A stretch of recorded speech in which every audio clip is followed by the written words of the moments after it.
The night was silent, the air cool enough to make the leaves tremble, as Michael Sinclair stepped out of his sleek black car and walked toward his mansion. His footsteps echoed across the marble pathway, like slow, heavy reminders of the long day he had endured. Michael wasn't just any wealthy man. He was one of the youngest billionaires in the country, a man who grew his empire faster than most people could grow a garden. But tonight everything felt wrong. Everything felt heavy. Something had cracked inside him earlier that day. His lawyers had uncovered a financial breach, funds moved, private documents accessed, and personal accounts tampered with. Someone had crossed the invisible lines around his life. Someone had entered places that were never meant to be touched. His mind was sharp, cold, and hungry for answers as he walked toward the door. He was ready to tear through every room in his mansion if he had to, but then he saw her.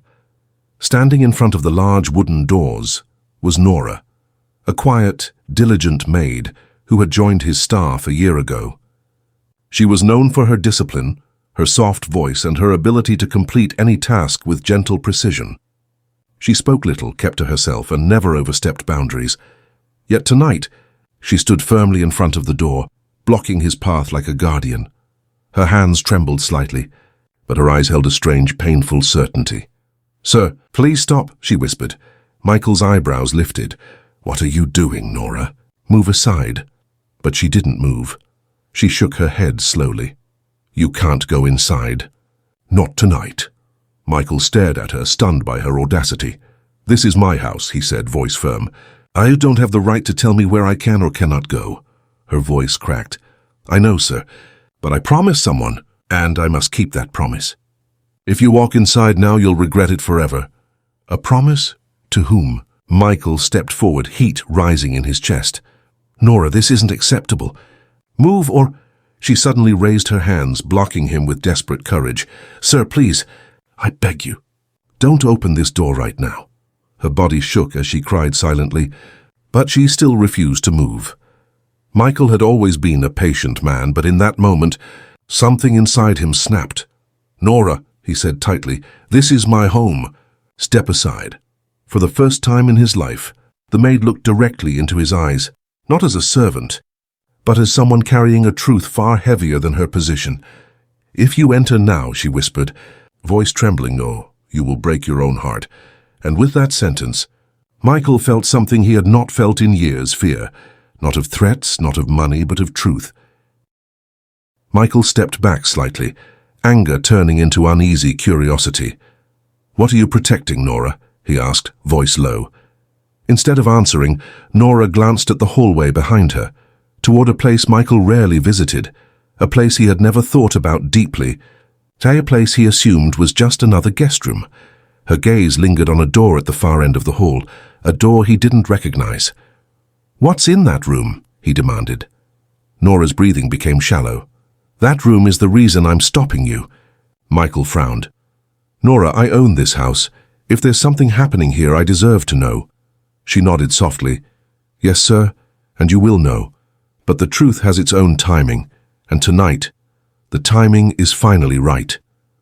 With trembling hands, she motioned for him to follow. Michael hesitated. His instincts screamed to push past her and storm into his house, but something in her voice, something fragile and sincere, made him pause. Nora turned and walked slowly down the dim hallway, her footsteps soft, almost mournful. Michael followed behind, each step sinking deeper into confusion. They reached the end of the corridor. The air here felt older, heavier, as if it had held secrets for far too long.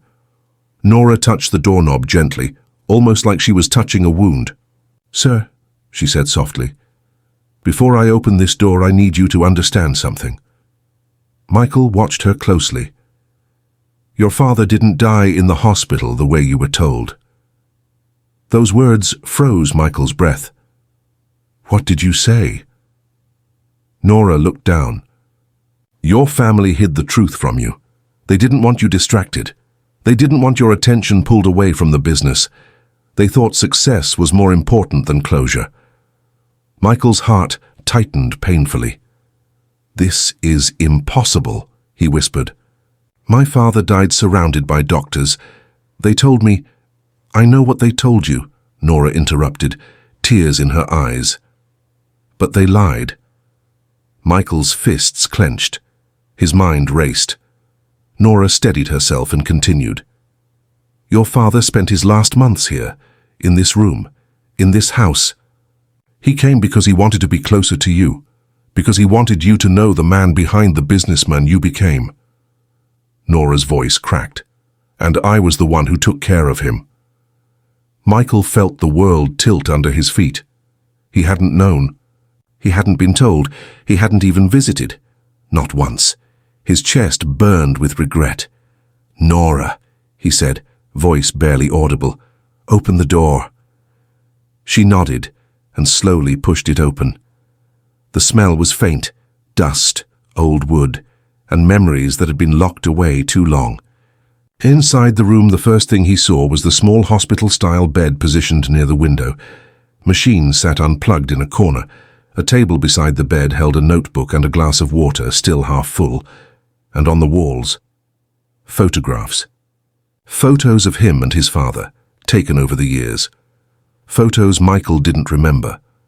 Photos taken from afar, as though someone captured moments he never noticed were being witnessed. The room felt cold, but his father's presence still lingered like a fading heartbeat. Faratiga. Michael stepped slowly into the room, his breath uneven. Why didn't anyone tell me? He whispered. Nora took a deep breath. Because they thought your father was a distraction. They wanted your focus on the empire, not on the man who raised you. Michael moved toward the bedside table and noticed the leather notebook. He picked it up with trembling hands. Inside were pages filled with shaky handwriting, his father's handwriting. His eyes blurred as he read the first letter. My son, I heard your voice in the hallway today. I tried to call you, but my strength was too weak. Still, hearing you made my day. Another letter. Michael, you're busy. I understand. I only hope you're happy. Everything I ever did was to give you a life better than mine. Another. Maybe one day you'll read these letters. Maybe then you'll know I was proud of you every single day. The notebook shook in Michael's hands as tears streamed down his face. He collapsed onto the edge of the bed. Nora? He whispered. Why didn't anyone tell me he was here? Why didn't anyone tell me he was dying in my own home? Nora stepped closer. He didn't want to be a burden.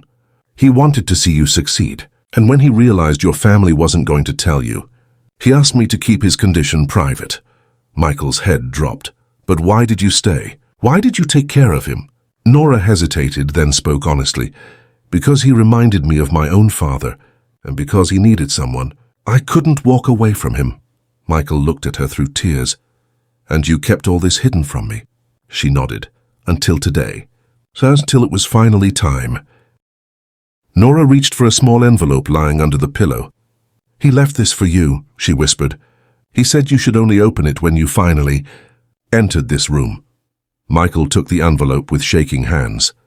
His name was written on it, not in formal script, not in businesslike handwriting, but in the warm, familiar handwriting of a father. He opened it slowly.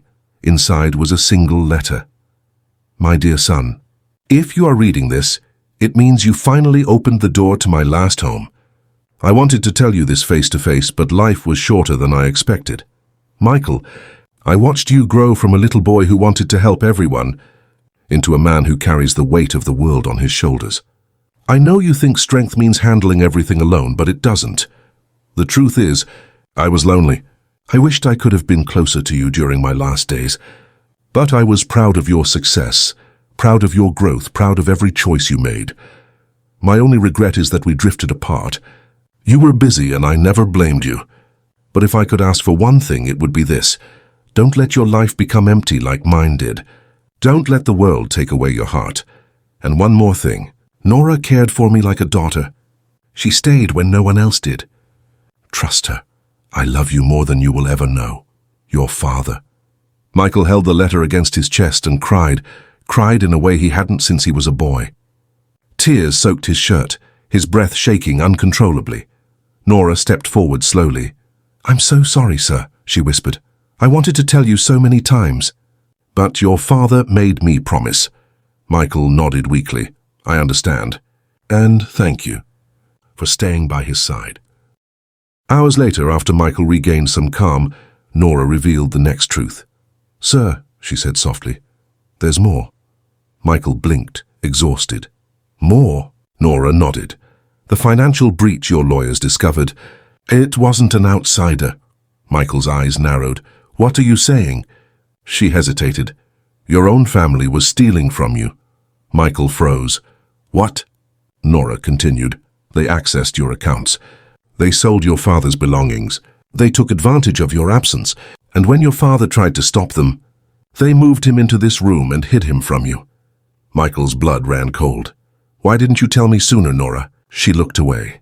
"Because your father begged me not to. He wanted to protect you from anger. He believed that the truth would break you at the wrong time." Michael clenched his fists. "Where are the documents?" Nora pointed to a small wooden box beneath the bed. Michael opened it and found piles of papers, transaction records, forged signatures, secret agreements, recordings, proof enough to destroy reputations.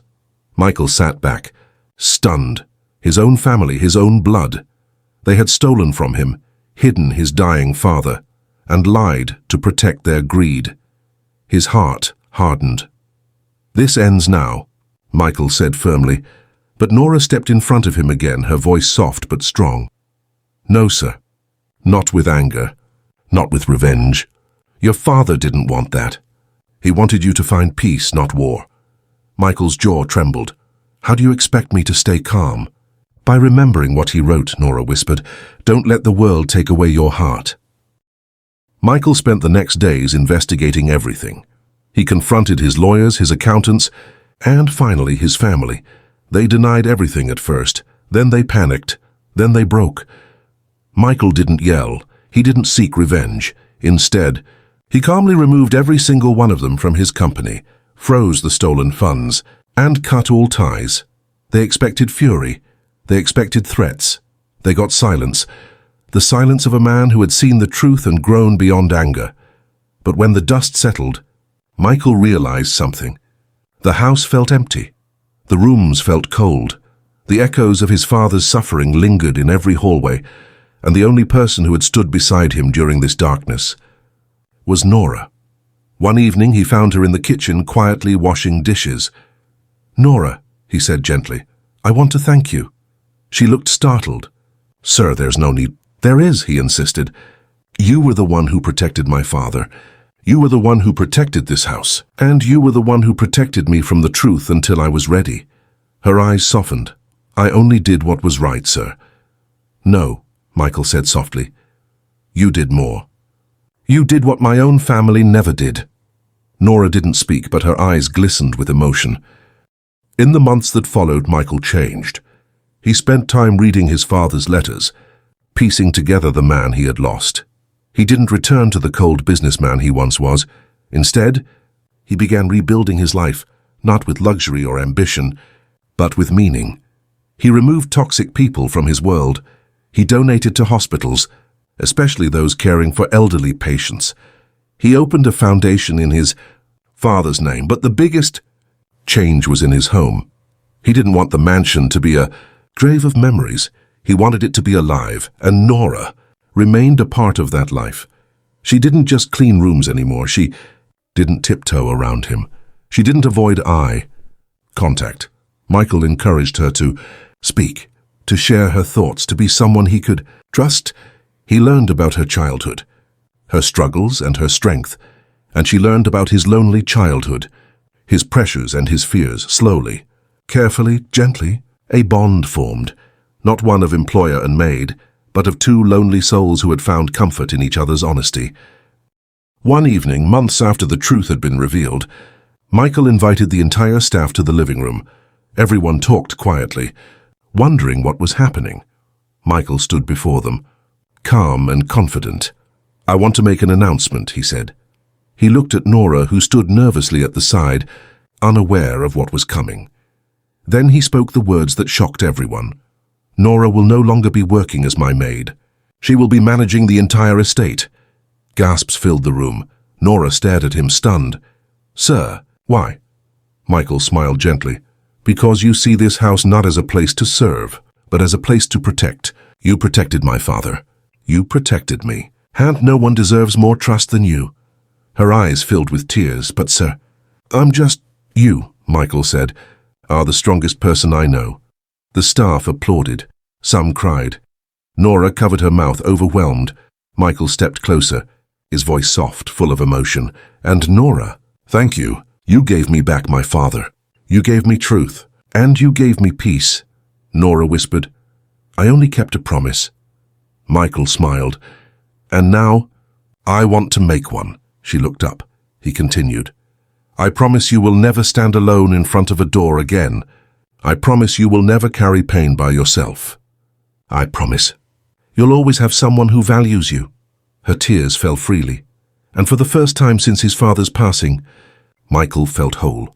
The billionaire's heart, once cold, once lost, had finally found its way back home, and he found it. Standing right in front of the door he wasn't supposed to open.